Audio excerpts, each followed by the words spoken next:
그러니까 오늘은 첨단 진단 장비의 이 물리학적 원리에 대해서 알아보도록 하겠습니다. 첨단 진단 장비로는 엑선 CT 그리고 MRI, 양전자 단청 촬영 PET 이 세 가지에 대해서 물리학적 원리에 대해서 알아보도록 하겠습니다. 우선 이 전자기파에 대해서 이야기해 보도록 합니다. 이 첨단 진단 장비들이 이 전자기파를 이용하기 때문에 그에 대한 간단한 이야기를 하도록 하겠습니다. 우리가 파동이라는 것은 역학파와 전자기파로 나눌 수 있습니다. 역학파는 역학적 에너지가 매질을 통해서 한 곳에서 다른 곳으로 전달되는 현상을 말합니다. 그래서 음파라든지 이 수면파, 지진파 이런 것들이 이 역학파에 속합니다. 그래서 역학파를 전달하기 위해서는 반드시 이 매질이 필요합니다. 전자기파는 이 진동하는 이 전류 때문에 발생합니다. 진동하는 전류에서 전기장과 자기장이 만들어져서 그 에너지가 공간을 통해서 전달하는 현상입니다. 그리고 이 전자기파는 이 역학파와 다르게 매질이 필요 없습니다. 그래서 진공 속에도 전달됩니다. 그래서 이 전자기파의 종류는 밑에 보다시피 X이라든지 이 자외선, 가시광선, 적외선, 마이크로파, TV파, 라디오파 이런 식으로 우리가 흔히 일상생활에 접하는 그러한 것들입니다. 그래서 이 파동이라는 것은 이 반복되는 현상인데요. 그래서 이 반복되는 이 사이의 이 거리를 파장이라고 부릅니다. 그래서 파장이 이 짧은 파도 있고 파장이 긴 파도 있습니다. 그래서 파장이 가장 짧은 파는 X선 이런 것은 파장이 굉장히 짧고요. 라디오파는 수 킬로미터 되는 것도 있습니다. 그리고 가시광선은 사람의 눈으로 관찰할 수 있는 이 전자기파입니다. 그래서 빨주노초 파남보 그래서 색은 아닙니다만 이 색은 사람의 시각기관인 눈이 이 전자기파를 감지해서 그 신호를 보내면은 뇌에서 색으로 인식하는 것이 전자기파가 색이 있는 것은 아닙니다. 그래서 이 청색 계통이 파장이 짧고요. 적색 계통이 파장이 깁니다. 그렇지만 이 파장 그 전체 전자기파에 비해서 보면은 가시광선 굉장히 좁은 영역입니다. 여기가 한 400나노미터 되고요. 여기가 한 600나노미터 정도입니다. 그래서 인간의 눈은 400나노에서 600나노미터 사이의 이 전자기파를 감지할 수 있는 시신경을 가지고 있습니다. 그래서 이와 같은 이 전자기파들이 이 일상에 우리가 널리 사용되고 있습니다.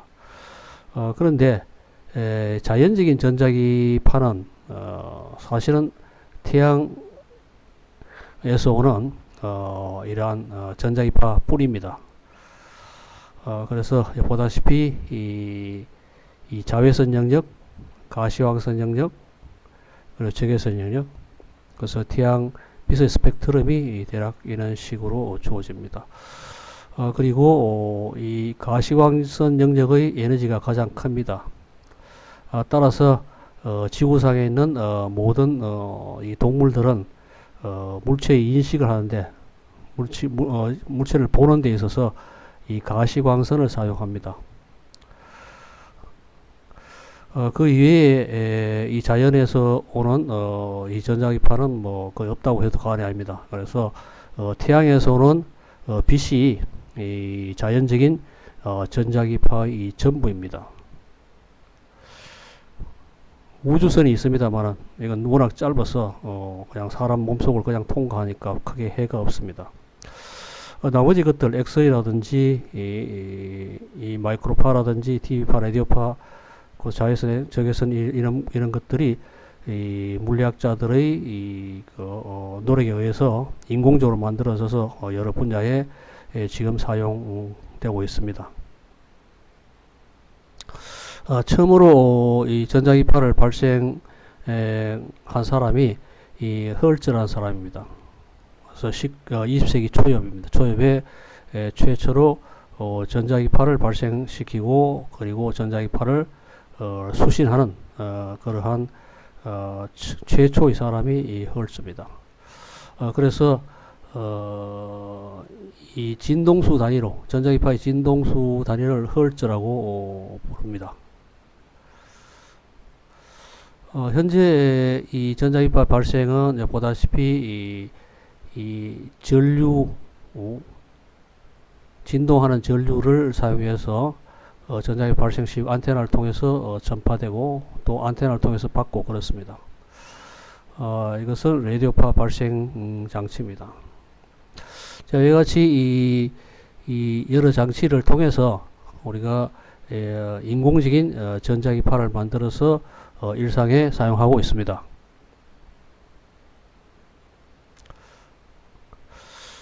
자, 좀 전에 이야기했다시피 자연적인 이 빛은 태양에서 오는 빛밖에 없습니다. 그래서 이 가시광선 영역을 사용해서 인간이 이 물체를 탐지합니다.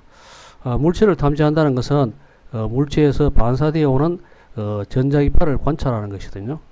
그래서 물체에서 반사되어 오는 전자기파, 주로 햇빛이죠. 햇빛에서 반사되어 오는 그러한 전자기파 빛을 사람의 눈이 관찰을 합니다. 그래서 안쪽을 보면은 시신경이 이런 식으로 이 로아드와 콘이 있는데요.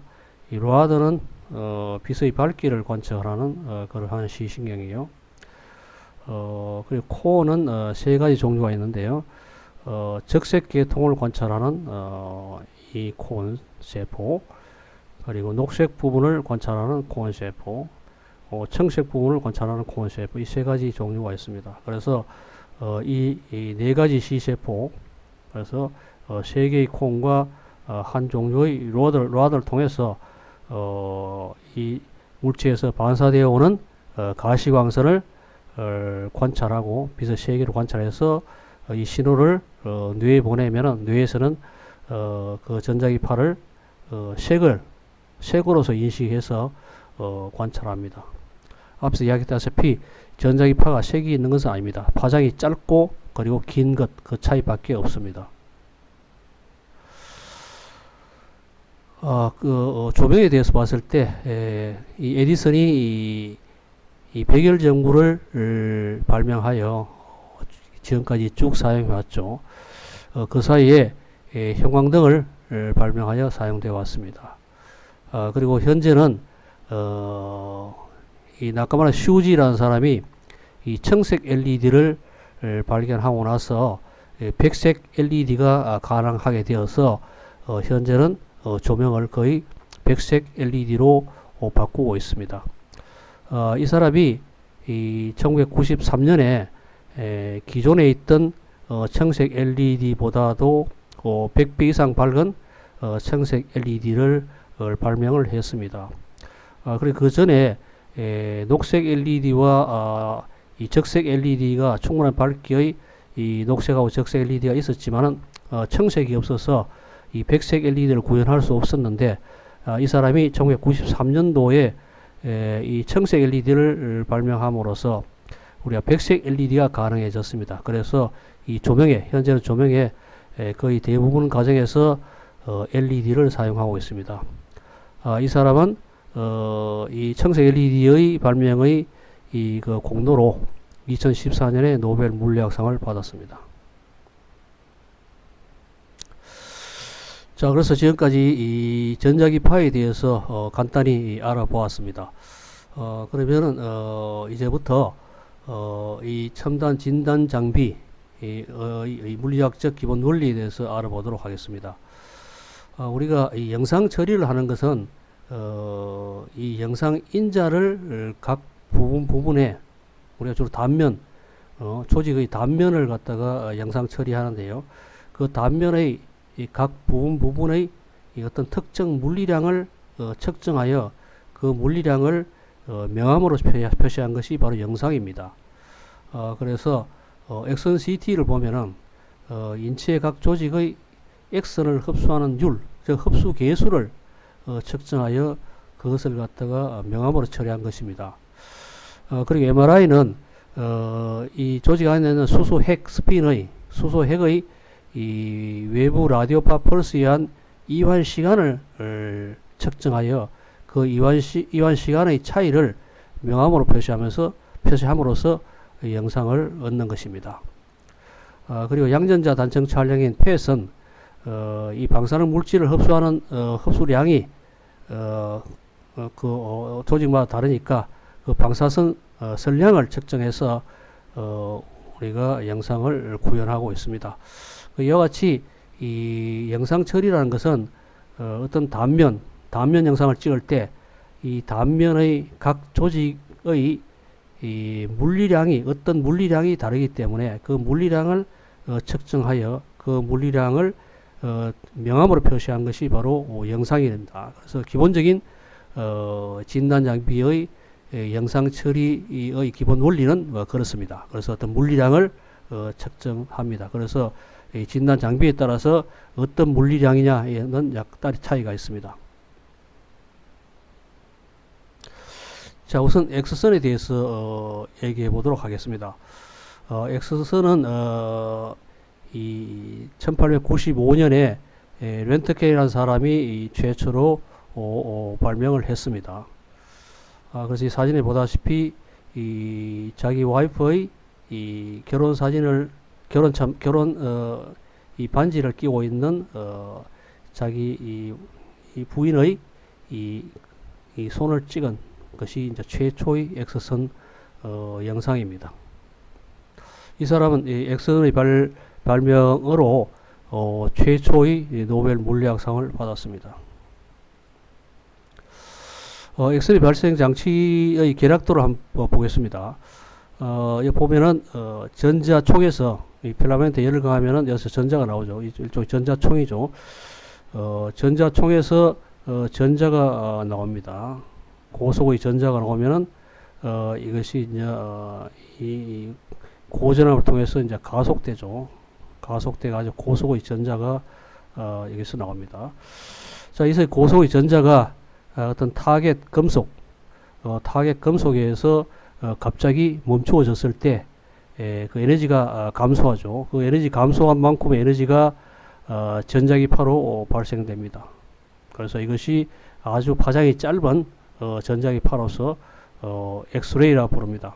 그래서 처음에 이제 무엇인지 몰라서 X선이라고 했습니다만은 뭐 현재까지 그 이름을 그대로 사용하고 있습니다.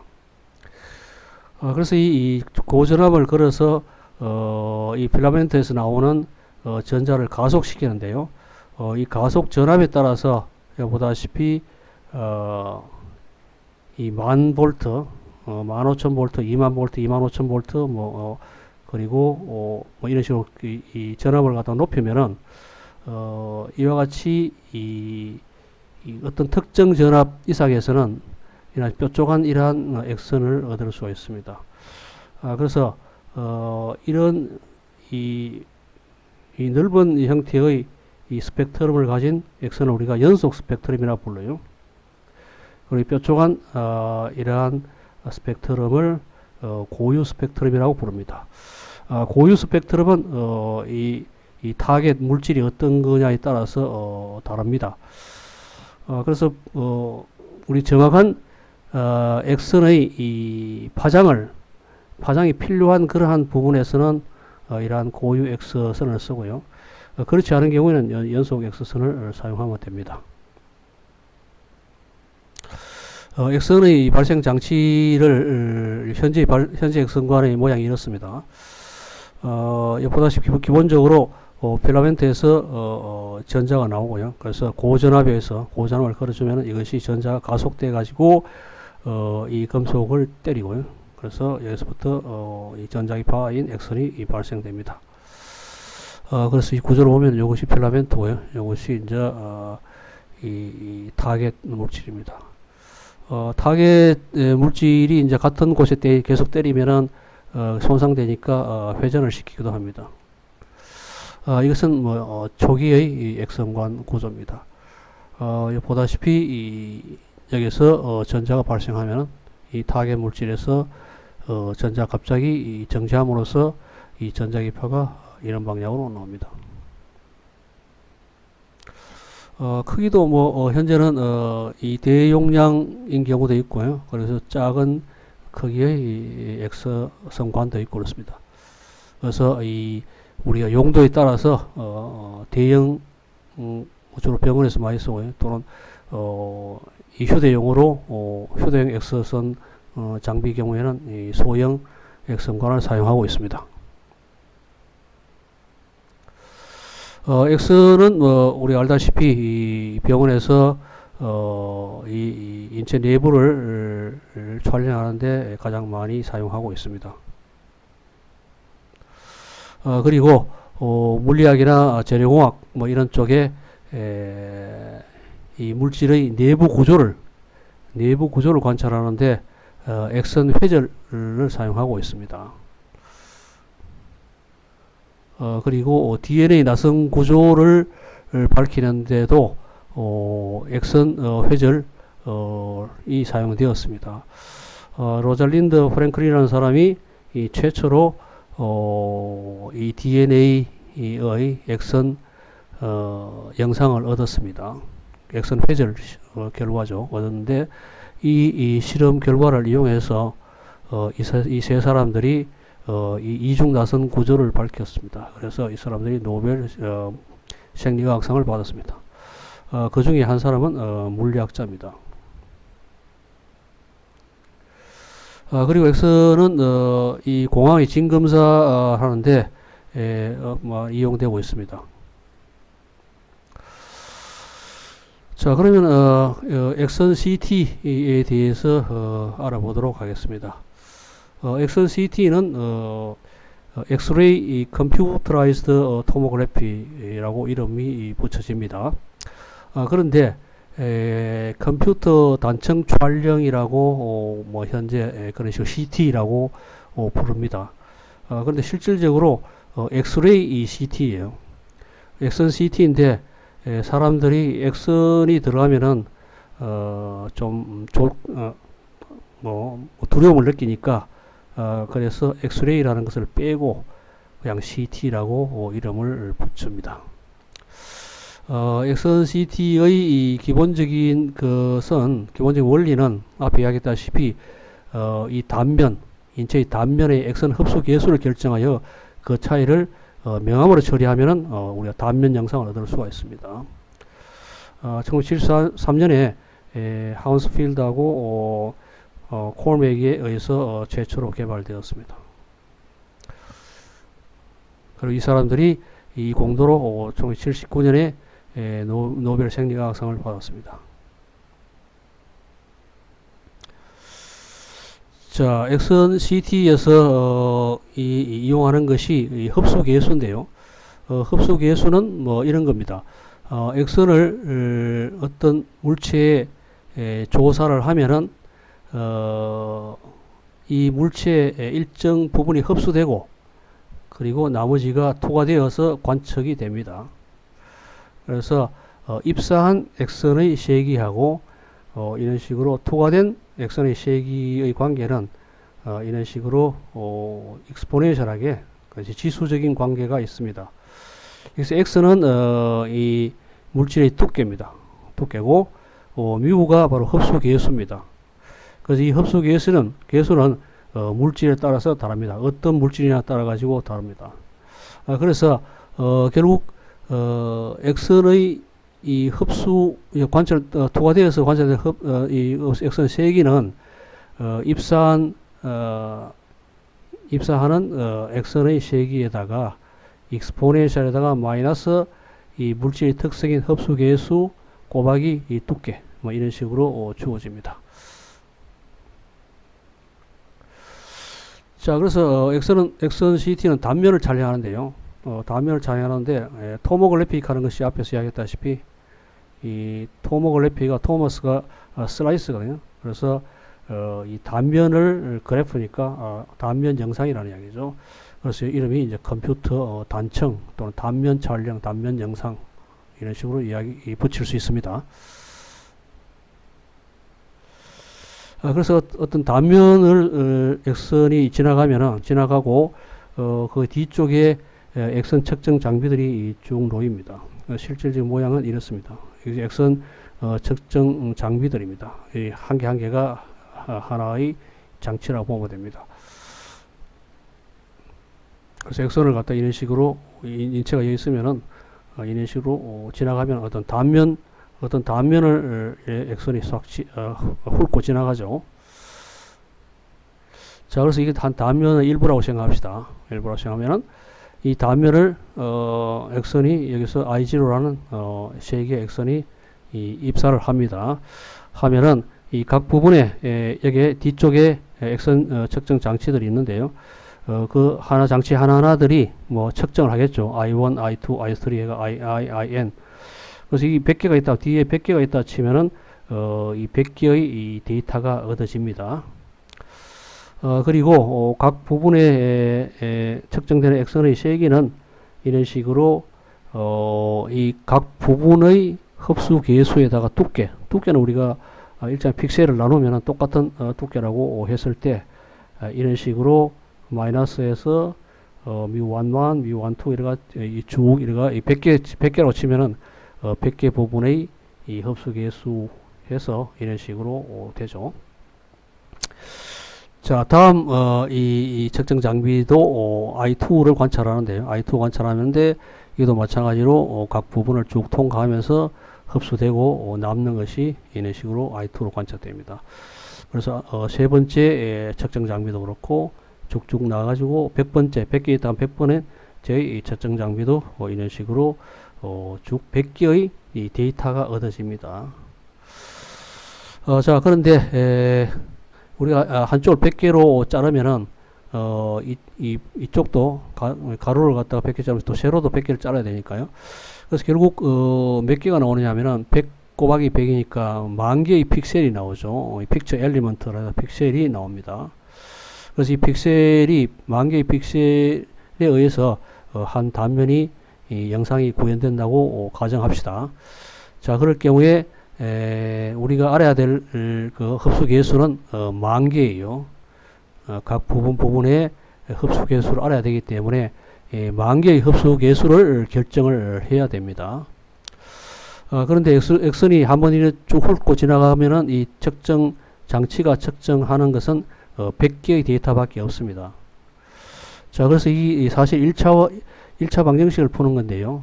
미지수가 만 개인 이러한 이 1차 방정식이 이제 100개 있으니까 결국 만 개죠. 만 개의 미수가 있는 택인데요. 그래서 만 개의 미수가 있기 때문에 만 개의 데이터가 필요합니다. 그런데 한번 엑선을 쬐줘 가지고 이 100개의 측정 장비가 관측하는 그러한 데이터는 100개밖에 없죠. 그래서 턱없이 모자랍니다. 그래서 더 많은 데이터가 필요한데 그렇게 하기 위해서 엑선을 약간씩 회전시키면 됩니다. 그래서 예를 들어 180도 회전시킬 경우에 100개가 필요하니까 1.8도씩 회전시키면 됩니다. 그래서 이와 같이 이 엑선 장비, 이 엑선관을 갖다가 이런 식으로 약간씩 회전시켜 가지고 100번을 하면은 만 개의 데이터가 얻어지지 않습니까? 그렇죠? 그래서 만 개의 데이터가 있고 우리가 모르는 것이 만 개이기 때문에 그것을 이 1차 방식을 풀면은 이 각각의 부분의 흡수 개수를 구할 수 있고 이 흡수 개수를 명암으로 표시하면 바로 영상이 얻어집니다. 그래서 이런 원리로 엑선 영상이 구현됩니다. 자, 그래서 예를 들어 가지고 이 9개의 픽셀이 있는 단면 영상을 얻는데 뭐 이런 식으로 이 데이터를 얻어 가지고 각각의 부분의 그 흡수되는 양을 갖다가 우리가 흡수 계수를 결정해서 흡수가 많이 되는 부분은 좀 검게 칠하고 흡수가 적게 되는 부분은 희게 칠하고 이래서 영상을 얻을 수가 있습니다.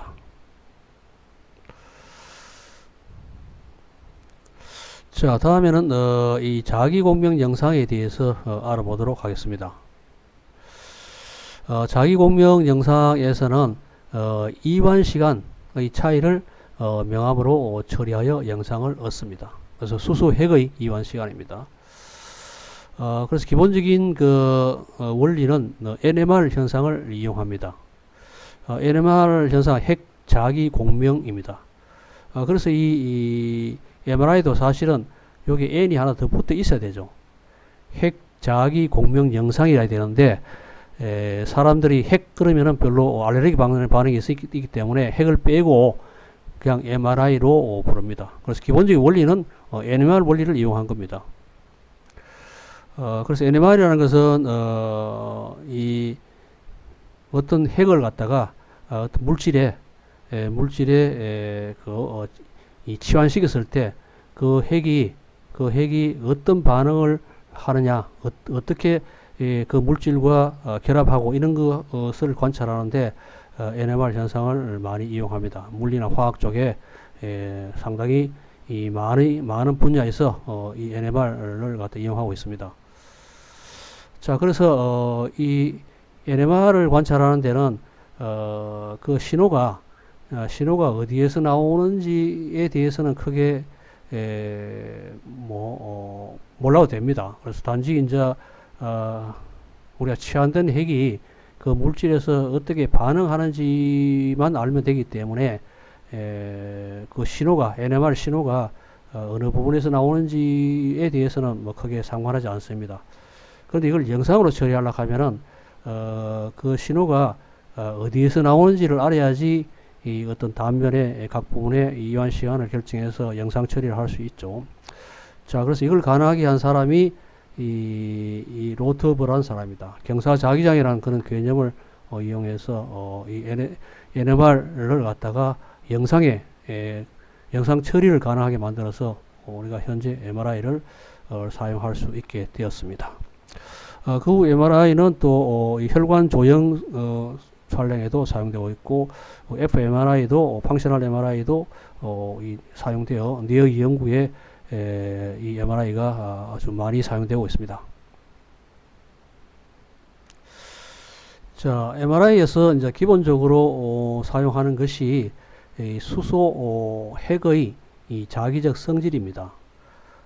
우리가 자석이라는 것은 이 원자 내에서 전자의 이 회전 운동에 의해서 발생합니다. 그래서 이 자기장이라는 것은 전류 때문에 발생되는데요. 원자 내에서 핵이 있고 그 주위에 전자가 돌고 있지 않습니까? 그래서 전자가 돌고 있으니까 전류죠. 전류니까 원소들은 이 전자의 이 회전 운동에 의해서 자기장이 형성되어 있어요. 그 안쪽에. 그래서 자기적 성질을 가집니다. 그런데 이 원소 안에는 전자가 많지 않습니까? 굉장히 많으니까 이것이 제각각이 돌기 때문에 대부분의 그 원소들은 이 각 전자에 의한 이 자석의 어떤 세기를 우리가 벡터적으로 합성하면은 그 0이 돼요. 그래서 대부분의 원소는 이 자기적 성질을 나타내지 않고 전이원소적이라는 어떤 특정한 원소들이 이 전체적인 전자의 이 자기적 성질을 합산해보면 0이 되지 않아서 자기적 성질을 나타냅니다. 뭐 철이라든지 코발트라든지 니켈 이런 것들이 이제 자기적 성질을 나타내고 이것들이 합금들이 우리가 자석을 사용하는데 자석을 만드는데 많이 사용되고 있습니다. 그래서 이 원자 자석은 결국 전자 때문에 발생하는데요. 우리가 보통 자석이라 부르는 것을 원자 자석이라 부를 경우에 그것이 바로 원소 내에 전자들이 운동에 의해서 발생이 됩니다. 그런데 핵도 양성자, 중성자가 있기 때문에 이 양성자, 중성자가 자기적 성질을 나타내거든요. 그래서 핵들도 이 자석이 될 수 있습니다. 그래서 핵 자석이라고 부를 수 있죠. 그래서 이 핵들도 모든 핵들이 이 자기적 성질을 나타내는 건 아닙니다. 특정 핵들만 이 자기적 성질을 나타냅니다. 그래서 수소핵도 양성자 한 개니까 이 자석이 됩니다. 그래서 외부에서 자기장을 걸어주면 그게 자석이 됩니다. 그렇지만 이 자석의 세기는 핵 자석의 자석의 세기는 원자 자석의 이 세기보다 아주 작습니다. 한 2000분의 1 정도 돼요. 그래서 원자 자석에 비해서 아주 작은 값이지만 핵들도 자석이 됩니다. 그래서 수소핵도 자석이 돼요. 그래서 이 수소핵 자석을 우리가 영상 처리하는 데 사용하는 것이 바로 MRI입니다. 왜냐하면 사람의 몸속에 물이 많고, 그래서 물은 뭐 H2O니까 수소로 구성되어 있으니까 굉장히 많은 이 수소들이 사람 몸속에 있습니다. 그래서 이 수소핵의 이 자기적 성질을 이용한 것이 바로 MRI입니다. 그래서 이 수소핵이 이 자기장 속에 놓이면은 이와 같이 이 자기장 방향으로 정렬하는 것하고 자기장 반대 방향으로 정렬하는 두 가지 종류가 있습니다. 그래서 자기장 방향으로 정렬하는 것이 에너지적으로 안정하니까 자기장 방향으로 정렬하는 핵스핀의 이 수가 좀 더 많습니다. 요새 사용하는 그 MRI가 3테슬라의 자기장을 사용하는데요. 3테슬라의 자기장이나 그런 것은 어느 정도인가 하면은 지구 자기가 0.5 가우스 정도 됩니다. 가우스는 이제 자기장이 다니고 테슬라도 자기장이 다닌데요. 이 가우스하고 테슬라의 차이가 1테슬라가 한 10,000 가우스 됩니다. 그 테슬라가 훨씬 이 자기장의 단위가 크죠. 그래서 이 일반적으로 지금 많이 사용하고 있는 MRI가 3테슬라의 자기장을 이용하고 있습니다. 그래서 지구 자기와 비교하면은 한 6만 배 정도 더 센 자기장이에요. 굉장히 센 자기장이에요. 그래서 그렇게 센 자기장을 걸어도 수소핵의 이 자석의 세기가 워낙 작기 때문에 이런 식으로 자기장 방향으로 정렬하는 거하고 이 자기장 반대 방향으로 정렬하는 거의 차이가 한 ppm 수준입니다. 그 ppm은 part per million이니까 100만 개 중에 한 개가 더 자기장 방향으로 정렬한다는 것이죠.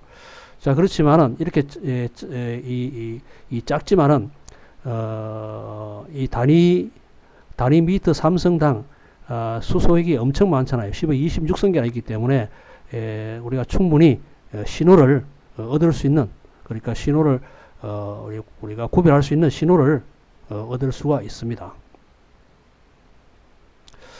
자, 기본적으로 이제 이 MRI는 어떤 단면, 우리가 찍으려고 하는, 영상을 찍으려고 하는 어떤 단면에 있는 수소핵들의 각 부분마다 있는 부분이 다르니까 그 주위 환경이 다르잖아요. 환경이 다르니까 그래서 각 부분에 있는 수소핵의 이완 시간을 결정하는 겁니다.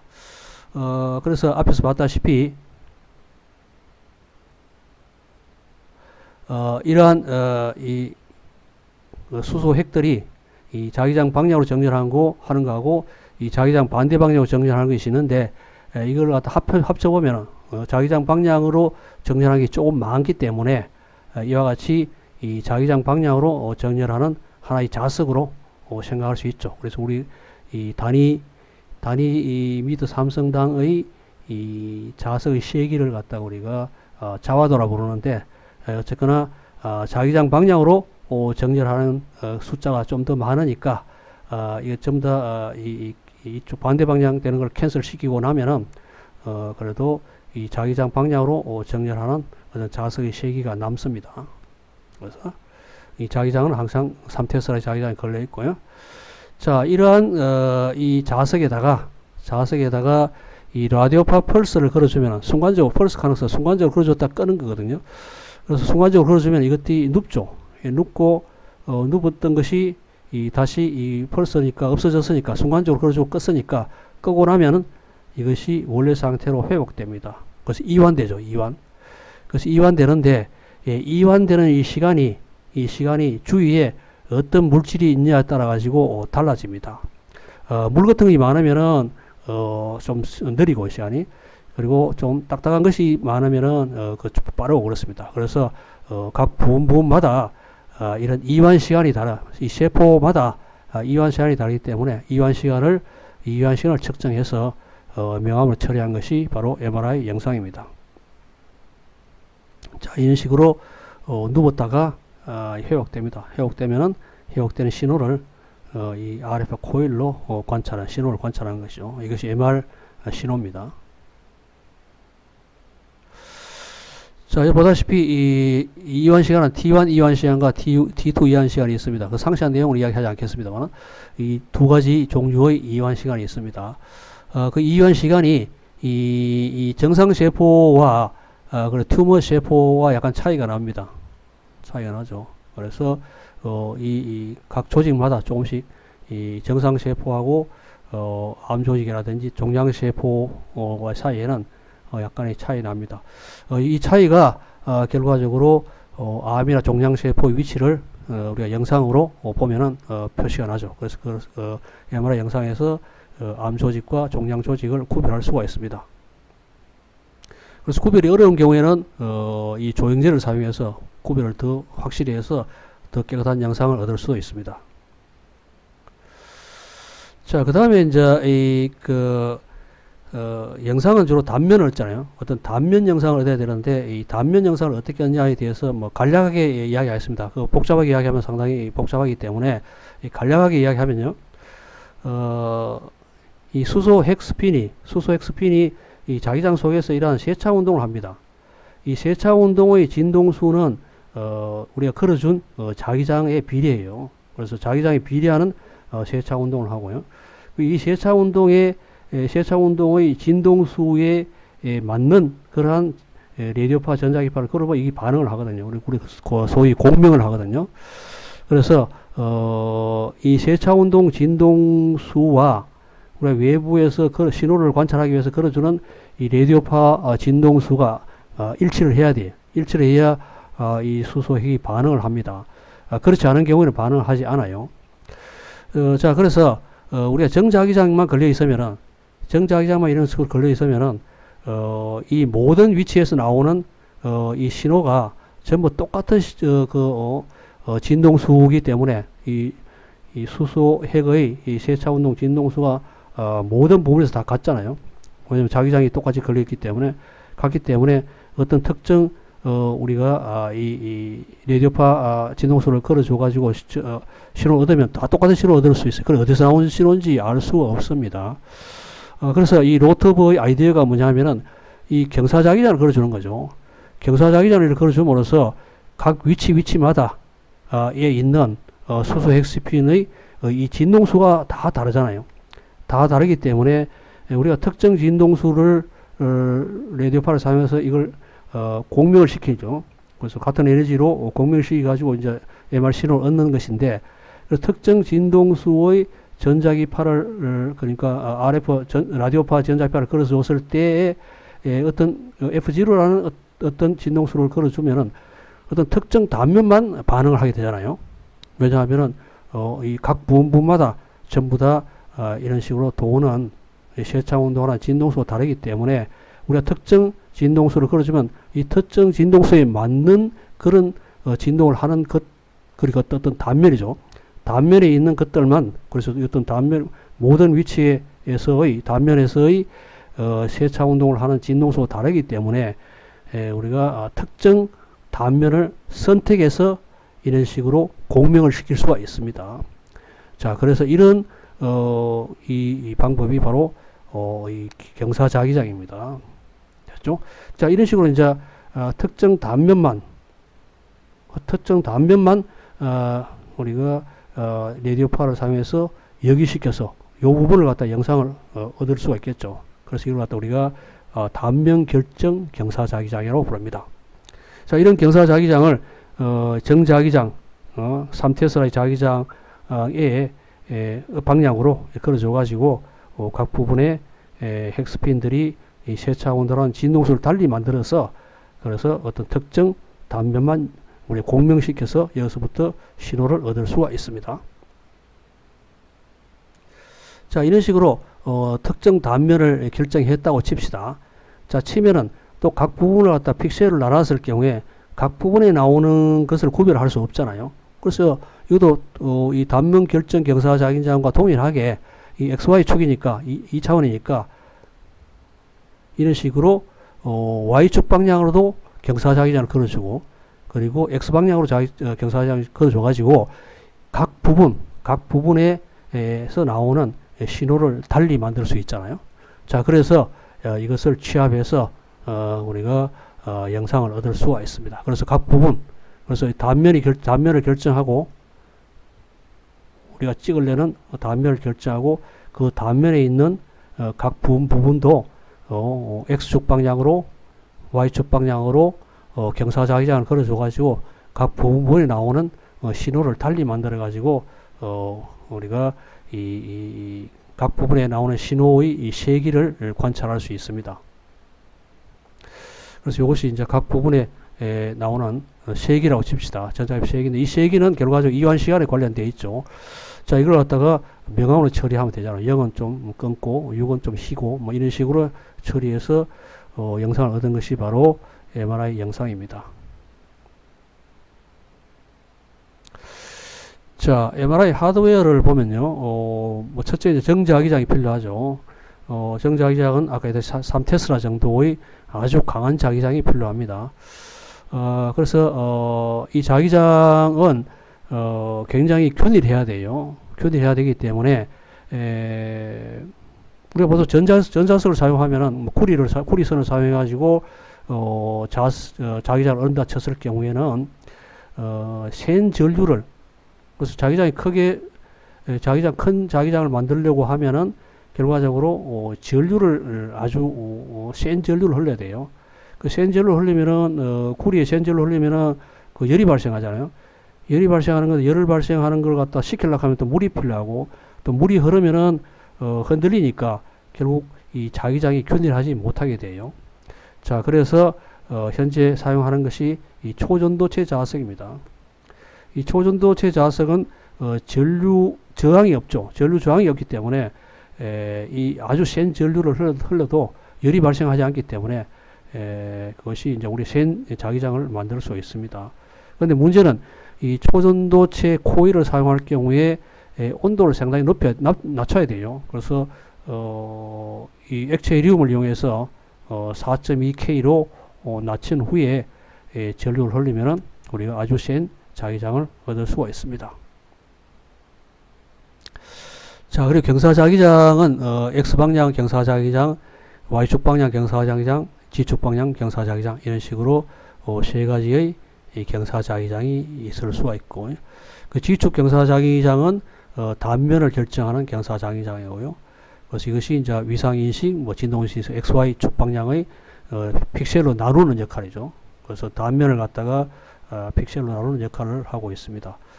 그래서 이게 따로따로 그려져 있습니다. 실제적으로 보면은 이런 식으로 합쳐져 가지고 구성되어 있습니다. 자, 이런 식으로 이제 안쪽이 구성되어 있습니다. 자, 그리고 전자기파를 인체에 보내고 또 거기서 나오는 MR 신호를 받고 하는 RF 코일이 필요하죠. RF 코일의 기본적인 것은 LC 서큐트입니다. 그래서 자, 이런 식으로 이 축전기하고 라인들과의 조합으로 그 L이 이제 이 라인들이라 보면 되고요. 선들입니다. 선들이고 C는 축전기고 이런 조합으로 볼 수 있습니다. 그리고 이 각 부분을 촬영할 때 인체 전체를 우리가 전자기파를 줄 필요는 없잖아요. 그래서 머리 부분의 경우에는 요 사람의 머리가 들어가면 머리 부분만 전자기파를 주면 되죠. 그리고 무릎 부분만 주면 되고, 그러니까 전신 찍을 때는 뭐 전신 찍는 경우가 거의 없으니까요. 그래서 일단 어떤 한 부분을 찍기 때문에 각 부분을 여기시키는 그런 RF 코일 장치가 있습니다. 그 보다시 무릎 부분을 촬영할 때는 무릎 부분에 RF 코일을 넣어야 되고요. 머리 부분, 팔 부분, 어깨 부분, 무릎 부분 뭐 이런 식으로 각 부분에 맞는 그러한 이 RF 코일을 사용하면 됩니다.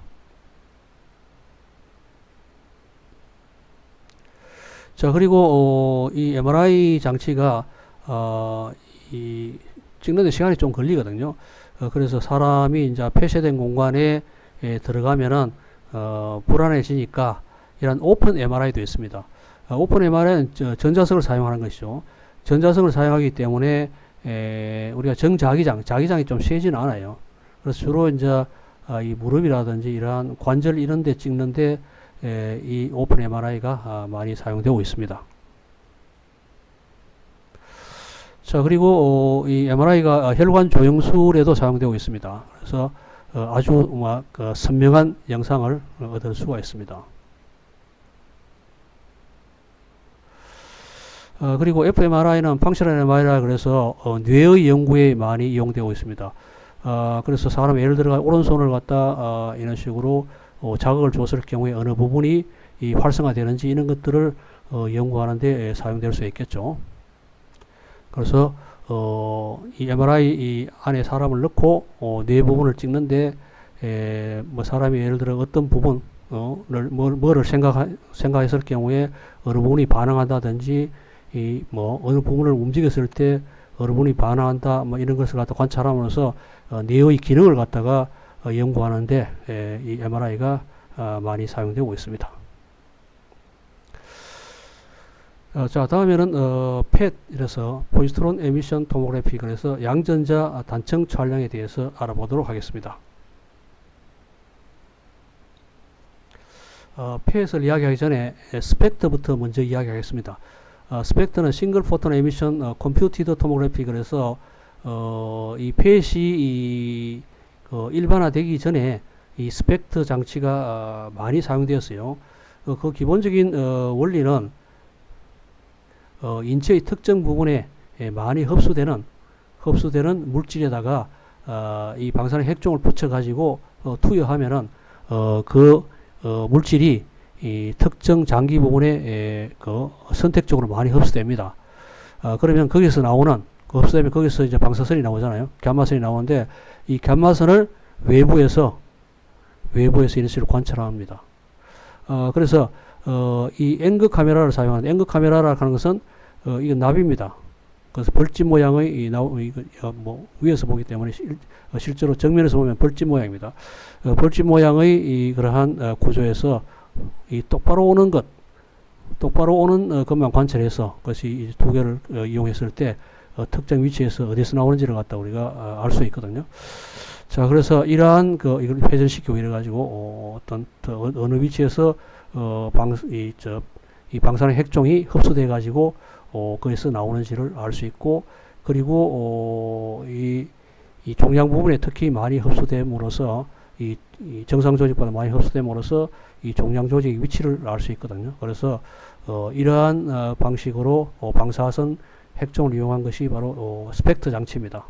그래서 이런 식으로 그래서 아까 얘기했다시피 이 특정 장기 부분에 선택적으로 흡수되는 물질을 핵의약입니다. 핵의약들을 만들어서 주로 테크늄 99하고 뭐 이런 식으로 요도라든지 이런 것들 많이 사용해 가지고 특정 장기 부분의 종양을 진단하는데 이 스펙트 장치가 많이 이용되어 왔습니다. 그렇죠? 이 스펙트하고 CT를 갖다가 결합한 장치도 개발되어 사용되어 왔어요. 자, 그런데 이 PET이라는 장비가 나오고부터 이 스펙트 장치를 사용하는 것이 좀 줄어들었어요. 많이 줄어들었어요. 왜냐하면은 이 PET의 원리에 대해서 한번 알아봅시다. PET은 이 양전자를 방출하는 방사능 핵종을 인체에 투여합니다. 그럼 이 인체에 투여된 이 방사능 핵종이 이 암 조직에 특히 많이 흡수되고 거기서부터 주위의 전자를 만나면은 이런 식으로 상소멸이 됨으로써 두 개의 감마선이 나옵니다. 자, 그런데 그래서 전자하고 양전자가 합쳐져 가지고 두 개의 감마선이 나오는데 이 감마선이 완전히 180도 방향으로 나옵니다. 왜냐하면 운동량 보존치 정지한 상태에서 두 개 합쳐졌으니까 운동량이 0인데 운동량이 0이라 하면은 이 두 개의 감마선이 반대 방향으로 나올 수밖에 없어요. 그래서 정확하게 180도 방향으로 나옵니다. 자, 그래서 이 정확하게 180도 방향 나오기 때문에 이 디텍터를 살짝 돌려 가지고 하면은 결국 이 나오는 방사선이 나오는 그 위치가 굉장히 정확하게 측정이 됩니다. 자, 이런 식으로 굉장히 정확하게 어떤 단면에서의 이 방사선 핵종이 흡수된 부분이 아주 정확하게 관찰됩니다. 180도 나오기 때문에요. 자, 그래서 이 스펙터도 뭐 비슷한 원리인데 방사능 핵종을 인체에 투여해서 그 나오는 방사선을 관찰하는데 이 장비가 앵글 카메라를 사용하더라도 위치 분해능이 좀 떨어져요. 팩보다는. 그렇죠? 아무래도 떨어지죠. 이 팩하는 것은 이 180도 방향으로 정확히 나오기 때문에 이 시간만 측정하면 이 위치 어디서 나오는지 정확히 알 수 있잖아요. 자, 그래서 이 펫이 널리 사용되고 나서 이 스펙터의 이용률이 확 떨어졌습니다. 현재는 거의 많이 사용되고 있지 않아요. 특정 경우 이외에는 많이 사용되고 있지는 않습니다. 자, 그리고 이 펫에 사용하는 방사능 핵종들이 사실 시간 이렇게 그 반감기 자체가 굉장히 짧아요. 그래서 탄소 11 같은 경우는 20분밖에 안 되잖아요. 그리고 질소 13이 뭐 10분, 그리고 산소 15가 2분, 그리고 RB 82가 1.2분, 굉장히 짧아요. 이런 식으로. 그래서 베타 플러스 붕괴, 그래서 양전자를 내는 방사능 물질의 이 반감기 자체가 굉장히 짧습니다. 자, 그래서 어디서 만들어 올 수는 없어요. 만들어 수 없으니까 이 사이클트론을 이용해서 그 자리에서 이 방사능 핵종을 만들어야 됩니다. 만들어서 바로바로 투여해야 돼요. 자, 그래서 사이클트론을 갖다가 에서 만드는 방사능 핵종을 여기 와가지고 또 핵의약을 만들어야 되죠. 핵의약을 만들어 가지고 폐 장치에 산소 같은 경우는 이제 호흡을 사용하니까 바로 이제 옥시전 15를 갖다가 이 사이클트론을 만들어 가지고 바로 관을 통해서 환자에 투여해서 이제 펫을 찍을 수 있겠죠. 그런데 어쨌거나 이 방사능 핵종들의 반감기가 워낙 짧기 때문에 워낙 짧아 가지고 그 자리에서 이 방사능 핵종을 만들지 않고는 어떻게 이것을 사용할 수 없습니다. 펫 장치를.